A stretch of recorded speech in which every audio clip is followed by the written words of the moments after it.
Hey everybody, welcome back to another video. We have some developments all across the front line to talk about today, but let's start in Zaporizhzhia. A video finally came out confirming what I said yesterday of Ukraine establishing control over Rivnopil. This settlement is probably the most important for furthering Ukraine's counteroffensive inside of this region. Now that they've taken Rivnopil, they've opened access into this purple outlined area, and this is going to be where the real fights happen. When Ukraine was liberating Svatove and tokarivka, the main fights weren't going on inside of the settlement, they were going on in the areas next to it. The main reason is because this area right here is a way higher elevation, which gives Ukraine nice tactical positions to attack these areas from two sides. The next step in this breakthrough was taking Rivnopil and moving down to Kolomyichykha. This settlement right here is the supply hub, as well as the main pin of defense in this whole region. If Ukraine, okay, that's way too big. You know, how about we make it bigger just for fun? And if Ukraine is able to push past Kolomyichykha, that puts them behind the main Russian line of fortifications in this area. So yeah, as I was saying, and it looks like the main battle is going to go on inside of this area for the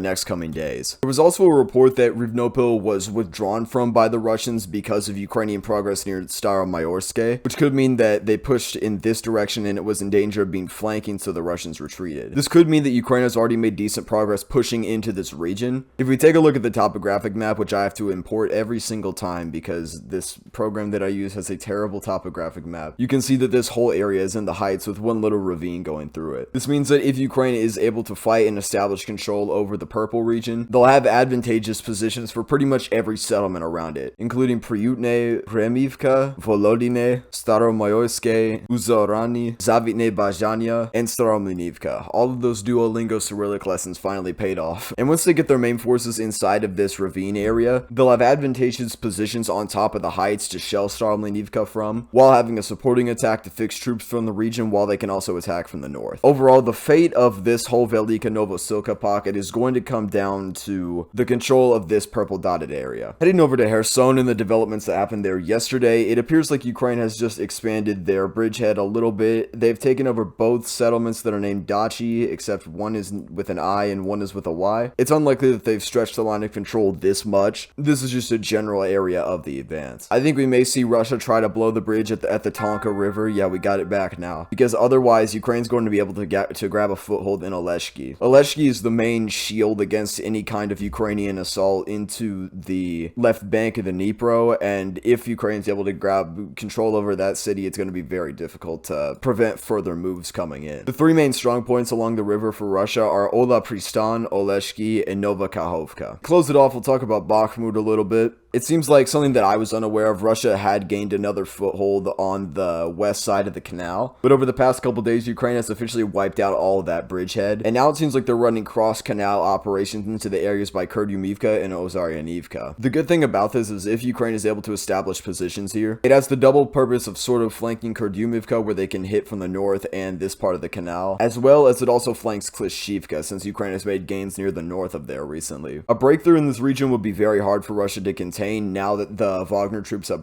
completely pulled off of the front line, and they'd have to likely move a lot of the reserves from the Zaporizhzhia Oblast, which will just make any counteroffensive in Zaporizhzhia much more likely to succeed. And that's what we got today. I'll see you guys later.